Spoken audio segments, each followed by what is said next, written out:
धर्मो जयति न धर्मः सत्यं जयति नानृतं क्षमा जयति न क्रोधो विष्णुर्जयति नासुरः।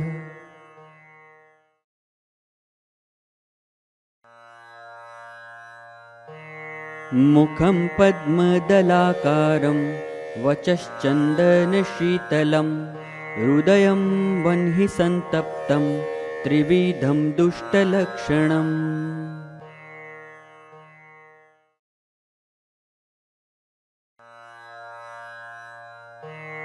मरणान्तानि वैराणि प्रसवान्तञ्च यौवनं कोपिता प्रणतान्ता हि याचितान्तं च गौरवम्।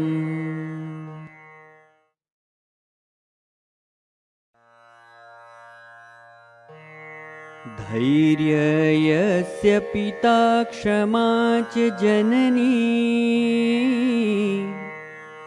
शान्तिश्चिरं गेहिनी।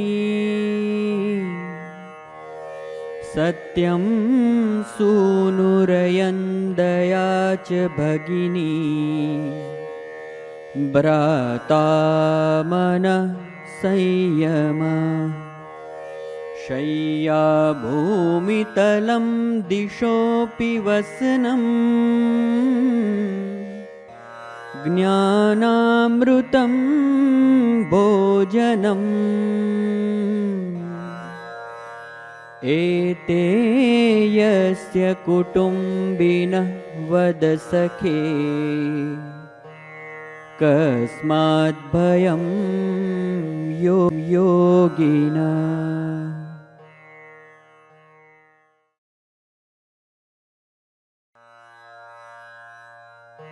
धर्मो जयति न धर्मः सत्यं जयति नानृतं क्षमा जयति न क्रोधो विष्णुर्जयति नासुरः।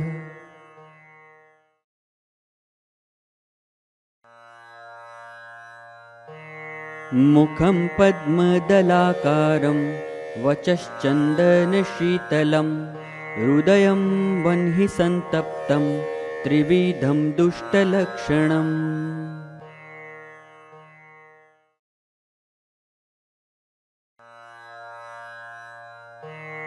मरणान्तानि वैराणि प्रसवान्तञ्च यौवनं कोपिता प्रणतान्ता हि याचितान्तं च गौरवम्।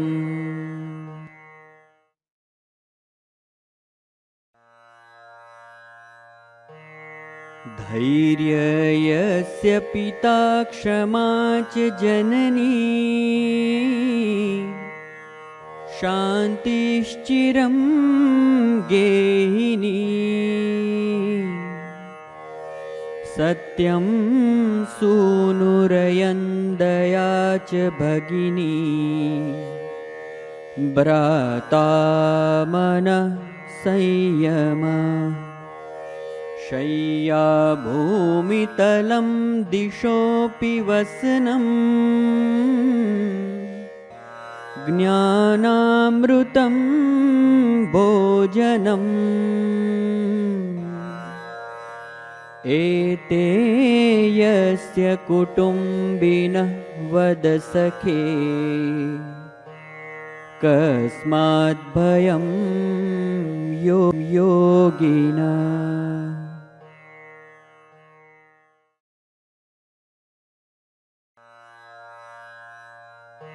धर्मो जयति न धर्मः सत्यं जयति नानृतं क्षमा जयति न क्रोधो विष्णुर्जयति नासुरः।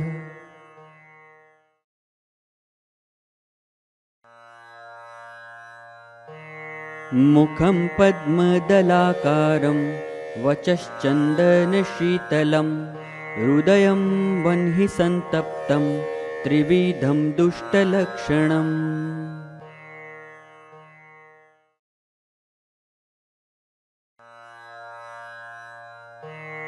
मरणान्तानि वैराणि प्रसवान्तञ्च यौवनं कोपिता प्रणतान्ता हि याचितान्तं च गौरवम्।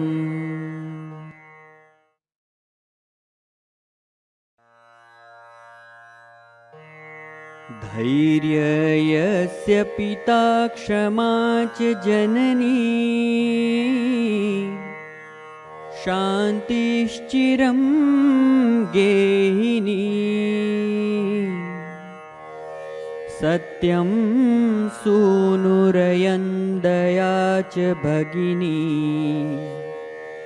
भ्राता मनः संयमः।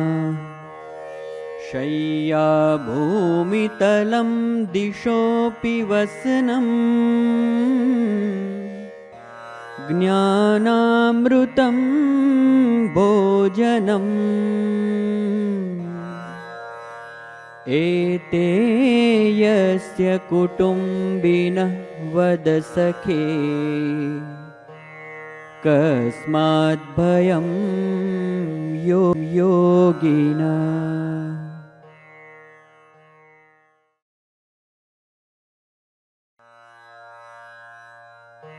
धर्मो जयति नाधर्मः सत्यं जयति नानृतं।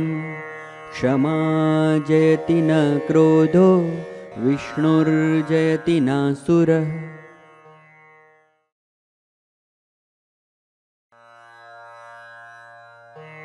मुखं पद्मदलाकारं वचश्चन्दनशीतलं हृदयं वह्नि सन्तप्तं त्रिविधं दुष्टलक्षणम्।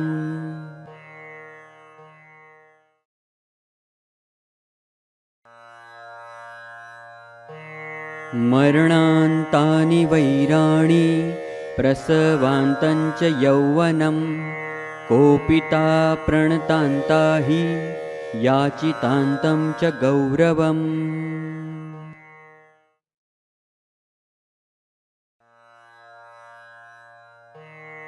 धैर्यस्य पिता क्षमा च जननी शान्तिश्चिरं गेहिनी। सत्यं सूनुरयन्दया च भगिनी भ्राता मनः संयमः। शय्या भूमितलं दिशोऽपि वसनं ज्ञानामृतं भोजनम्। एते यस्य कुटुम्बिनः वद सखे कस्मात् भयं योगिनः।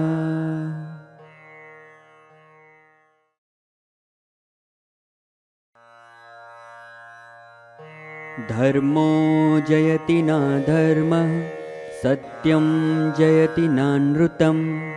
क्षमा जयति न क्रोधो विष्णुर्जयति नासुरः।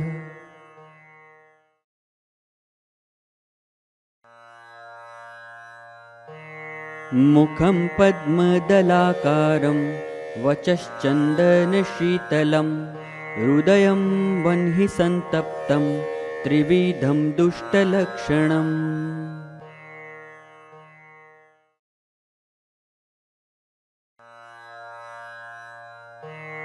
मरणान्तानि वैराणि प्रसवान्तं च यौवनं। कोपिता प्रणतान्ता हि याचितान्तं च गौरवम्।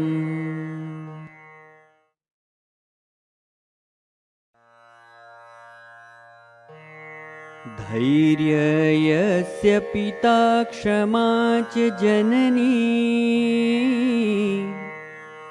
शान्तिश्चिरं गेहिनी। सत्यं सूनुरयन्दया च भगिनी भ्राता मनः संयमः। शय्या भूमितलं दिशोऽपि वसनम् ज्ञानामृतं भोजनम् एते यस्य कुटुम्बिनः वद सखे कस्मात् भयं योगिना।